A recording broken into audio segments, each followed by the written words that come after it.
Hi అండి, welcome back to our channel mom's kitchen recipes. ఈరోజు రెసిపీ ఏంటి అంటే చికెన్తో కొత్తగా చికెన్ ఫ్రై అయితే చేసి చూపిస్తాను. ఇంకా ఆలస్యం చేయకుండా వీడియోలోకి అయితే వెళ్దాం పదండి. చికెన్ ఫ్రై అంటే డ్రైగా ఉండకూడదు, అలా అని చెప్పేసి మరీ గ్రేవీగా ఉన్నా బాగుండదు. కాస్త సెమీ గ్రేవీతో జ్యూసీగా ఉంటే సూపర్గా ఉంటుంది. మరి అలా ఉండాలంటే ఇంకొంచెం కొత్త రకం ఇంగ్రీడియంట్స్ కూడా యాడ్ చేసేయాలి. కొత్త రకం ఇంగ్రీడియంటా? చికెన్ కర్రీలో చికెన్ ఫ్రైలో కొత్త రకం ఇంగ్రీడియంట్ ఏముంటుంది అనుకుంటున్నారు కదా. సరే, ఈ వీడియో మొత్తం చూడండి, మీకే క్లియర్గా అర్థమవుతుంది. ఎక్కడ స్కిప్ చేయకండి. ముందుగా ఒక మిక్సింగ్ బౌల్ తీసుకొని శుభ్రంగా కడిగి తీసుకున్న 1/2 kg చికెన్ అయితే వేసుకోవాలి.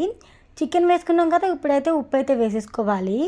నెక్స్ట్ అయితే 1/2 టేబుల్ స్పూన్ వరకు పసుపు వేసేసుకొని, ఒక 1/2 టేబుల్ స్పూన్ వరకు మసాలా పొడి కూడా వేసేసుకొని, 2 లేదా 3 టేబుల్ స్పూన్ల కారం వేసుకోండి. కారం అనేది ఓవరాల్గా మీ టేస్ట్కి తగ్గట్టుగా యాడ్ చేసేసుకోండి. ఎక్కువ తినేవాళ్ళు ఎక్కువ, తక్కువ తినేవాళ్ళు తక్కువ చూసుకొని వేసుకోండి. అలానే ఒక పచ్చిమిర్చి 2 చీలికలుగా కట్ చేసుకొని వేసుకొని, కొంచెం కరివేపాకు తీసుకోండి. కరివేపాకు కొద్దిగా ఎక్కువే ఉండాలి. అలానే 1/2 కప్పు వరకు పెరుగు అయితే తీసుకోవాలండి.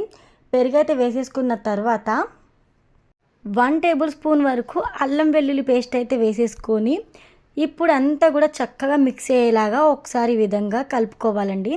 ఇలా చక్కగా మిక్స్ అయ్యేలాగా కలుపుకున్న తర్వాత ఒక అరగంట లేదా వీలైతే గంట వరకు పక్కన పెట్టేసేయాలి. మూత పెట్టేసి పక్కన పెట్టేసేయండి. ఈలోపు ఈ మసాలా ఇంగ్రీడియంట్స్ అన్నీ కూడా చికెన్కి పట్టి చికెన్ అనేది మంచి టేస్టీగా అయితే కుదురుతుందండి. చికెన్ ఇక్కడ నానేలోపు ఇంకొక చిన్న ప్రాసెస్ ఉంది, అది కూడా చూద్దాం పదండి.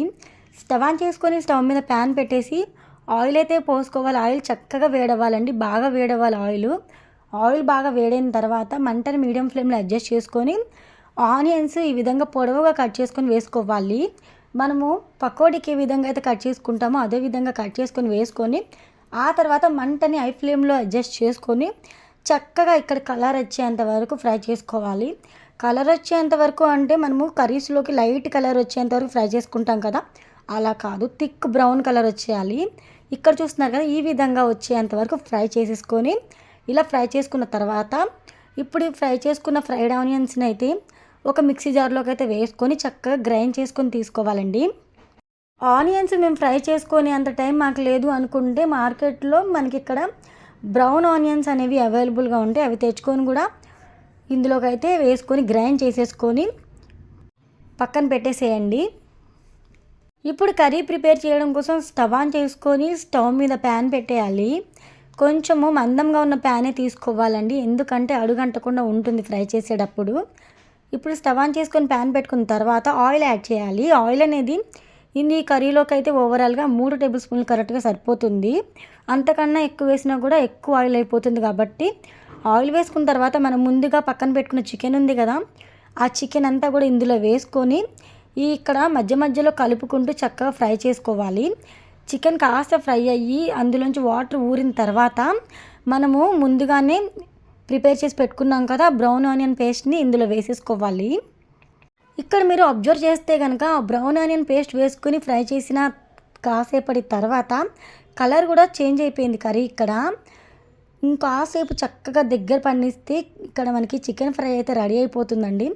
ఇప్పుడు మనము కొత్తిమీర అయితే సన్నగా తరిగైతే వేసేసుకోవాలి. ఆ తర్వాత అంటే కొత్తిమీర వేసుకున్న తర్వాత కూడా మంటను హై ఫ్లేమ్లో అడ్జస్ట్ చేసుకుంటూ చక్కగా ఫ్రై చేసేసుకోవాలండి. ఇక్కడ చూస్తున్నారు కదా, కలర్ అనేది చేంజ్ అయిపోయింది. చికెన్ ఫ్రై ఈ విధంగా చేసుకుంటే అన్నంలో కలుస్తుంది. నేను చెప్పినట్టు ఈ విధంగా చికెన్ ఫ్రై ట్రై చేశారంటే కొంచెం చికెన్ ఫ్రై వేసుకుంటే చాలు, రైస్ అనేది ఎక్కువ కలుస్తుంది అనమాట. ఎందుకంటే ఇందులో పెరుగు యాడ్ చేసేసాం, అలానే బ్రౌన్ ఆనియన్స్ యాడ్ చేసేసాం. టేస్ట్ అనేది సూపర్గా ఉంటుంది. మీరందరూ కూడా డెఫినెట్గా ట్రై చేసేయండి. మరి నేను చేసిన ఈ చికెన్ ఫ్రై రెసిపీ మీకు నచ్చితే కనుక వీడియోకి లైక్ ఇవ్వండి. లైక్ ఇచ్చి పక్కనే ఉన్న ఐఫ్ పైన క్లిక్ చేసి ఐఫ్ ఇవ్వడం వల్ల వీడియో ఇంకొంతమందికి రీచ్ అయ్యే ఛాన్స్ ఉంటుంది.